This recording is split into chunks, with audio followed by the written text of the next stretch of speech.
स्वधर्म जागृतीचा विधायक बुरुज एनालायझर न्यूज, एनालायझर न्यूज। दोस्तों नमस्ते। क्या हो रहा है महाराष्ट्र में समझ में ही नहीं आ रहा है। बस मुझे एक गीत याद आ रहा है और गीत भी हिंदी है। अब महाराष्ट्र के मराठी के विषय पर मैं हिंदी में बात कर रहा हूं। यह भी किसी को शायद अच्छा नहीं लगेगा, लेकिन फिर भी बोलूंगा। बड़ा प्यारा गीत है। कब के बिछड़े हुए हम आज यहां आके मिले। युगल गीत है वो। एक प्रियतमा और प्रियकर दोनों एक दूसरे से इस गीत में बात करते हैं। कब के बिछड़े हुए हम आज यहां आके मिले, महकी हवाओं में बहकी फिजाओं में, महकी हवाओं में बहकी फिजाओं में दो प्यासे दिल यूं मिले, दो प्यासे दिल यूं मिले, जैसे मैं कश, जैसे मैं कश। क्या बात है। लिखने वाले कभी कभी ऐसा लिख देते हैं ना कि उसी प्रकार का आज वातावरण या स्थिति हमें देखने को मिलती है। नमस्ते भाई। देखने वालों को बड़ा प्यार भरा नमस्ते करने को दिल कर रहा है। महाराष्ट्र के वरली में, वरली डोम में ऐसे ही सत्ता के प्यासे दो दिल मिले। कहा जाता है हिंदी फिल्मों में कि कुंभ के मेले में बिछड़े हुए दो जुड़वा भाई आगे जाकर मिल जाते हैं। कहानी के अंत में एक दूसरे के खून के प्यासे बन जाते हैं, दुश्मन बन जाते हैं और एक दूसरे के ऊपर वो बंदूक तान के खड़े होते हैं। अब बंदूक का ट्रिगर दबेगा और ये दोनों में से एक ना एक तो मरेगा। ऐसी स्थिति आ जाती है और बीच में मां आ जाती है सफेद कपड़ों में। कहते हैं रुक जाओ बेटा, अपने भाई के ऊपर बंदूक चलाओगे क्या। दोनों के बंदूकें नीची। भाई भाई ढैंड ढैंड, इधर से उधर से, एक बार इधर से एक बार उधर से, और दोनों एक दूसरे के गले मिलते हैं और गले मिलते ही प्यार शुरू हो जाता है और उसके बाद कयामत आती है विलन की। यही साला जावेद की फिल्म, जावेद अख्तर की फिल्मों की कहानी, सलीम जावेद की फिल्मों की कहानी हमें वरली में देखने को मिली। अध्यक्ष पद के मेले में बिछड़े भाई। अभी कुंभ का मेला तो नहीं था, महाबलेश्वर का मेला था। महाबलेश्वर के मेले में बिछड़े दो भाई वरली में आके मिले। कब के बिछड़े हुए हम आज यहां आके मिले, और ऐसे मिले, ऐसे मिले, दो दिल मिले और बाकी लोगों की जले। चलो ठीक है, मिल गए तो मिल गए, यहां तक ठीक है, मिल गए। ये मिले मराठी के कारण मिले। अब मिलन की जो बेला है यह किसके कारण हुई, इसके ऊपर भी विवाद हुआ। राज ठाकरे ने कहा जो बाला साहब नहीं कर सके वो देवेंद्र फडणवीस ने कर दिया। उद्धव ठाकरे ने कहा अनाजी पंत ने कर दिया। और मुझे आश्चर्य इस बात का है, शिवसेना की एमपी प्रियंका चतुर्वेदी जो कांग्रेस से आई, वह क्या बोल गई। शिवसेना यूबीटी की एमपी है, राज्यसभा की एमपी है वो क्या बोल गई, जरा सुनिए।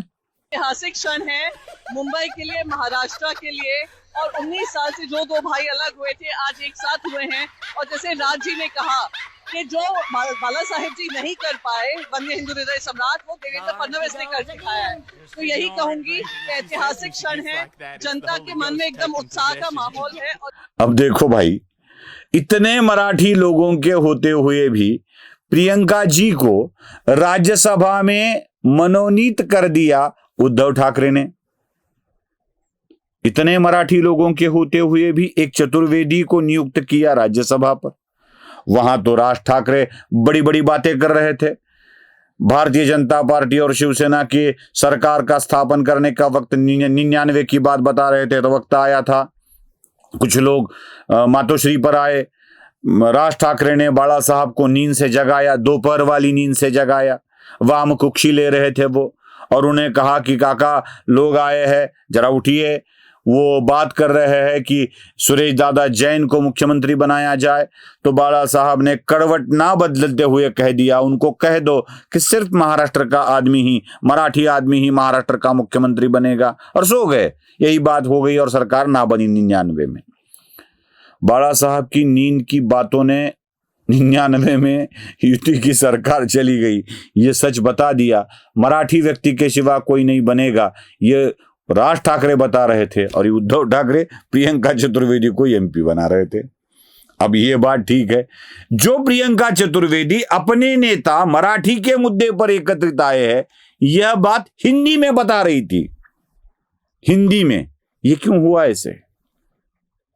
ऐसे क्यों हुआ? ये समझ में ही नहीं आता है। उद्धव ठाकरे के भाषण में भी न जाने कितने हिंदी शब्दों का इस्तेमाल किया गया। मराठी हिंदी मिक्सचर है। मैं आपको वो वाक्य भी दिखा देता हूं। उद्धव ठाकरे कहते हैं एकनाथ शिंदे के लिए, वो दाढ़ी वाला दाढ़ी खुजाते हुए बात करता है ना, झुकेगा नहीं साला, झुका भी, और क्या क्या हुआ, उठेगा नहीं साला, इसका उठता ही नहीं है। ऐसे अभद्र शब्दों का इस्तेमाल उद्धव ठाकरे ने किया। जरा सुन लीजिए। मैं किती लाचारी करायची? मैं तो पुष्प पिक्चर पाहिल्यात तुम्ही सगळ्यांनी, दाढीवरनं हात फिरवून झुकेगा नाही साला, तसे हे गद्दार म्हणतात उठेगा नाही साला, कुछ भी बोलो उठेगा ही नाही। अरे कसा उठणार? आहे काय तुझ्याकडे उठण्यासारखं? म्हणजे विचार मी म्हणतोय, अरे विचार वगैरे मी म्हणतोय। सुना? अब मुझे बताइए उद्धव ठाकरे किस तरह की बातें, किस तरह की चीजें यहां पर कहते हुए नजर आते हैं। यहां बात हिंदी की होती है, हिंदी में भी होती है, हिंदी का विरोध भी होता है, हिंदी वाले आ भी जाते हैं, और ये दोनों भाई हिंदी का समर्थन करते हुए स्टेज पर आकर लोगों को सलाम नमस्ते भी करते हैं।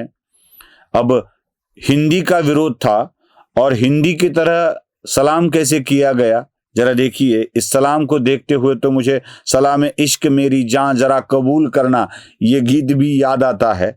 दोनों स्टेज पर आते हैं, कुंभ के मेले में बिछड़े हुए भाई, महाबलेश्वर के मेले में बिछड़े हुए भाई, और क्या होता है देखना है, देख लीजिए।